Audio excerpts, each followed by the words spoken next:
भारत की भाषा में आप सबका बहुत बहुत स्वागत है दोस्तों। बांग्लादेश की क्रिकेट टीम ने इंडिया आके T20 वर्ल्ड कप खेलने को मना कर दिया। अब आप सोचेंगे कि इसमें गलतियां किसकी हैं? मैं आज इस वीडियो में प्रूफ करूंगा आपको कि ये पूरी गलती इंडिया की है, भारत की है, हिंदुस्तान की है। चलिए दोस्तों, थोड़ा पहले से शुरू करते हैं।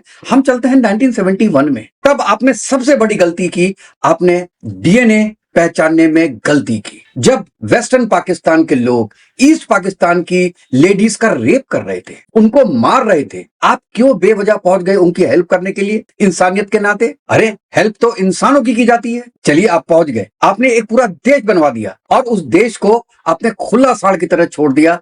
ये दूसरी गलती थी आपने उनका डीएनए पहचाना नहीं। उसके बाद आपने मतलब हिंदुस्तान ने अपनी टेक्सटाइल इंडस्ट्री को डाउन रखा, क्योंकि बांग्लादेश के पास और कुछ साधन नहीं था और कोई स्किल नहीं था। तो बांग्लादेश की पूरी टेक्सटाइल इंडस्ट्री को उठाने के लिए आपने अपनी इंडस्ट्री को डाउन किया। ये आपकी दूसरी गलती थी। क्यों? क्योंकि आपने नागिन को दूध पिलाया। अब आप नागिन डांस करते हैं ना वो क्रिकेट में बांग्लादेशी, ये आपने काम किया। चलिए अब तो आ जाते हैं शेख हसीना पे। शेख हसीना को, एक लेडी को आपने अपने यहां शरण दी बांग्लादेश के आर्मी के कहने पे। ये आपने सबसे बड़ी भूल की। मरने देते एक लेडी को, एक पॉलिटिकल लेडी को मरने दिया जाता वहां पे बांग्लादेश में। आपको क्या जरूरत थी? फिर इंसानियत, क्योंकि आप में इंसानियत है, इसलिए आप ये सोचते हैं कि यार पाकिस्तान और बांग्लादेश के लोगों में भी तो इंसानियत होगी।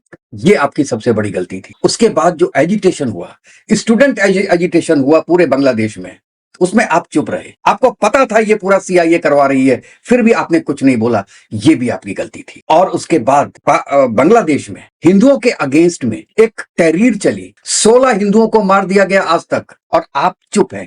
ये आपकी सबसे बड़ी गलती थी। आप तो गलतियों के पुतले हो हिंदुस्तान। अब आते हैं क्रिकेट पे। क्रिकेट में आपने क्या किया कि साहब बांग्लादेश में हिंदुओं पे बहुत अत्याचार हो रहा है। ये बांग्लादेश वाले भी मानते हैं, आप भी मानते हैं, दुनिया नहीं मानती सब। तो आईपीएल में केकेआर में एक बांग्लादेशी जो प्लेयर है मुस्तफिजुर रहमान, उसको पूल पे लिया गया। लेकिन यहां पे कुछ एजिटेशन हुआ उसके बाद।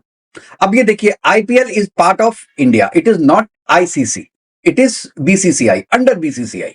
इंडिया के अंदर एजिटेशन हुआ और ये केकेआर से बोला गया कि भैया आप ये जो बांग्लादेश का प्लेयर है इसको आप रिलीज कर दीजिए। उन्होंने रिलीज कर दिया। तब तक सिक्योरिटी का कोई इशू नहीं था। अगर मुस्तफिजुर रहमान इंडिया में खेल रहा होता, केकेआर के थ्रू खेल रहा होता, तो इंडिया में सिक्योरिटी का कोई इशू नहीं था।